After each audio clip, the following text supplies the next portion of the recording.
All right, shalom, shalom, Elder Boaz here. Well, wanted to come and do a video. It's been a awesome Shabbat, and out here in the morning time, it's kind of cold out here.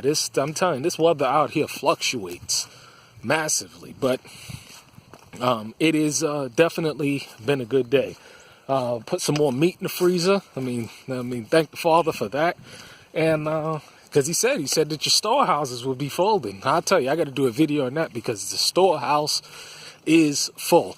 And it's all for the saints. It's all for the saints of the Most High because treacherous times are coming. And we're going to need to be able to pull our resources together. And those who have resources, those who have ability, need to be helpers one another, not be selfish. But what I wanted to talk about in this video was, again, something very important. And that is being a young patriarchal Hebrew man.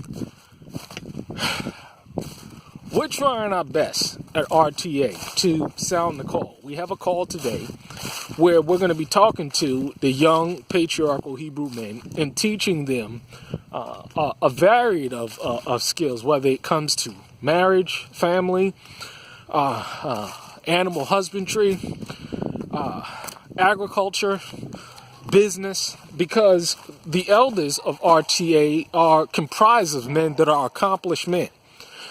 Do you understand that? To be an accomplished man? See, you're not going to learn anything from a man hasn't accomplished anything.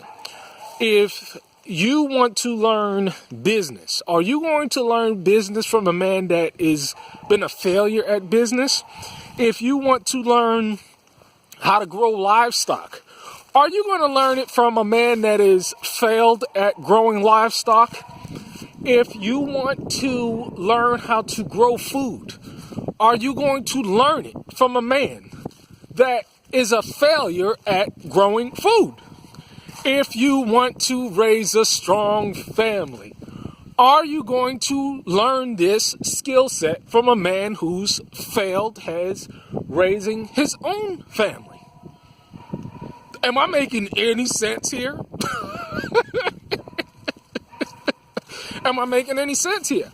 See, you are going to want to learn these skill sets from men when you look at the manner of their lifestyles, when you look at the fruit of their own seed that's come out of their own loins, when you look at their gardens, when you look at their livestock, when you look at their life, it is a proven testament that they knew what they were talking about because they produced in those areas. Makes sense, right? Please tell me if I'm not making any sense. Would you learn from somebody that has not been able to produce it in that area themselves? If so, you are a damn fool. You're an idiot. But hey, we have a lot of fools and a lot of idiots today, and that is just the nature of the society that we live in. High fructose corn syrup, aspartame, fluoride in the water, GMO foods, dumbed down educational system.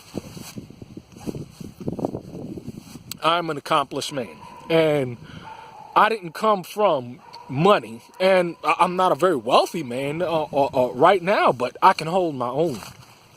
And going into the topic of family and marriage and women and things of that nature, listen. When you accomplish, or when you are an accomplished man, or you accomplish anything, you're going to have women that are interested in you.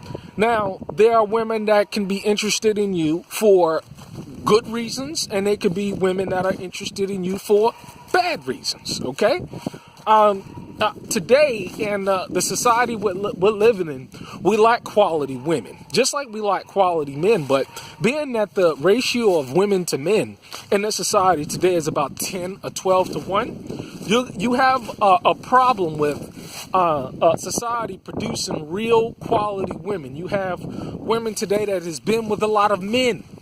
Okay, you have women today that's been molested and abused. You have women today that's had children by men or multiple men outside of marriage. You have women that have no sense of self-training and home training.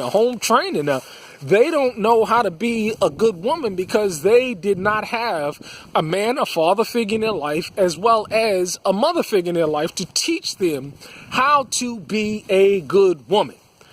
In the Bible, never in the Bible does it warn a woman about a man, but always it warns a man about a woman. Show me once in the Bible where it will warn a woman about a man. Show me one. I'm telling you, man, I've searched it and I have been taught this because I've been taught by taught ones. And never in the Bible does it teaches you to warn a woman about a man. It teaches a man to be warned about a woman, okay?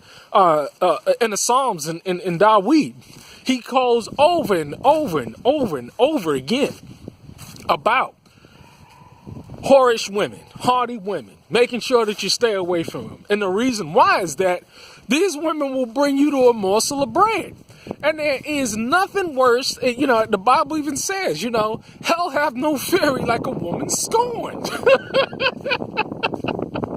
And so when you have somebody like Pastor Mary, who has a proven track record of, in the marriage area, trying to teach young men how to go about raising a righteous family because he himself has a righteous family, to raise and have virtuous wives because he himself has virtuous wives. You see? And he's trying to help us that don't know how to make good, sound decisions in these areas. Some of us dodged the bullet. I'm telling you, man, some of us have really dodged the bullet. But others, you run into these problems because these women are not filled with the Ruah. And they come in and I'm telling you, is an accomplished man, even in the world. I've had women align themselves with me because, hey man, I look good on their arm. The suits and the nice clothes and the fancy dinners and all of this stuff. And they weren't for me, they were for my money. They were for what they can get out of me. And even in this Hebrew walk, you see all of these women out there, whether it's all types of social media, YouTube, Facebook, Twitter, Instagram, and just because a woman got her head wrapped, and she says, and she changes her name to Israel, that does not mean that she's an Israelite woman. Do you understand what I'm saying? Just because a woman proclaims that she is an Israelite woman, that does not mean that she's an Israelite woman. Just like a man will proclaim that he is an Israelite man, but again, that does not mean he's an Israelite man, because you have to look at people in function. Look at people and look at the matter. It's amazing, these whorish women. You look at their profiles, and they send me friend requests because they see what's going on, and they see what's going on in this world. And the truth of the matter is that a lot of these women are going to seek to align themselves with accomplished men because they're trying to save their own ass, not because they're trying to serve the Most High Yah or they're filled with the Ruahs, just because they just want to come up. I'm telling you, I'm from New York City. I know the game very well. I know it very well. And you can see these women 10 miles away. Let me tell you something. Sex is a wonderful thing, right? Good sex is a great thing.